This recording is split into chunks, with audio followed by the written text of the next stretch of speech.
Hello, അപ്പോൾ ഞാൻ ഇന്ന് ചിക്കൻ കറിയാണ് ഉണ്ടാക്കുന്നത്. ഞാൻ ഉണ്ടാക്കുന്ന ഒരു രീതിയാണ് കാണിക്കുന്നത്. അതായത് ആദ്യം എണ്ണ ഒഴിച്ചിട്ട് അതിനകത്തോട്ട് മുളക് പൊടി, മഞ്ഞൾപ്പൊടി, മല്ലിപ്പൊടി, കുരുമുളക് പൊടി, ഗരം മസാല ഇങ്ങനത്തെ പൊടി ഐറ്റംസ് എല്ലാം ഒന്ന് നന്നായിട്ട് മൂപ്പിച്ചെടുക്കണം എണ്ണയിലിട്ടിട്ട്. പിന്നെ അതിനോടൊപ്പം നമുക്ക് ഉപ്പ് ആഡ് ചെയ്യാം. പിന്നെ ഞാൻ അറബിക് മസാല ആഡ് ചെയ്ത് കൊടുക്കുന്നുണ്ട്. ഇത്രയും കൂടെ നന്നായിട്ട് വഴറ്റി നല്ല മൂത്ത് വരണം. എന്നിട്ടാണ് ഉപ്പിട്ട് കൊടുക്കേണ്ടത് കേട്ടോ. അതൊന്ന് മൂത്ത് കളറ് മാറുമ്പോഴത്തേക്ക് അതിനകത്തോട്ട് ഇഞ്ചി, വെളുത്തുള്ളി അതുപോലെ തന്നെ പച്ചമുളകും കൂടെ ചതച്ചിട്ട് വഴറ്റിയെടുക്കാം.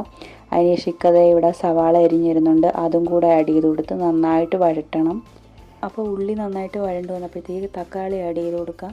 അപ്പോൾ തക്കാളി നല്ലപോലെ ഒന്ന് ഇളക്കി അതും വഴണ്ട് വരുമ്പോഴത്തേക്കും നമുക്ക് പൊട്ടറ്റോ ആഡ് ചെയ്ത് കൊടുക്കാം. അതായത് ഉരുളക്കിഴങ്ങ് ഇക്കാക്ക് ഇഷ്ടമായതുകൊണ്ടാണ് ഇത് ആഡ് ചെയ്യുന്നത്. എനിക്കിതിനോട് വലിയ താല്പര്യമില്ല. അപ്പോൾ അതും ആഡ് ചെയ്ത് കൊടുത്തിട്ട് നമുക്ക് കറിവേപ്പില ഒന്ന് ഇട്ട് കൊടുത്ത് നന്നായിട്ട് ഇളക്കിയിട്ട് കഴുകി വെച്ചിരിക്കുന്ന ചിക്കൻ ആഡ് ചെയ്ത് കൊടുത്ത് നല്ലപോലെ ഇളക്കി അടച്ച് വെച്ചിട്ട് വേവിക്കാം. അപ്പോൾ അതേ പെട്ടെന്ന് തന്നെ കറി റെഡി ആയിട്ടുണ്ട്. അപ്പോൾ ഇന്നത്തെ വീഡിയോ ഇത്രയേ ഉള്ളൂ. വീഡിയോ ആദ്യമായിട്ട് കാണുന്നവരാണെങ്കിൽ സബ്സ്ക്രൈബ് ചെയ്ത് സപ്പോർട്ട് ചെയ്യണേ. ബൈ.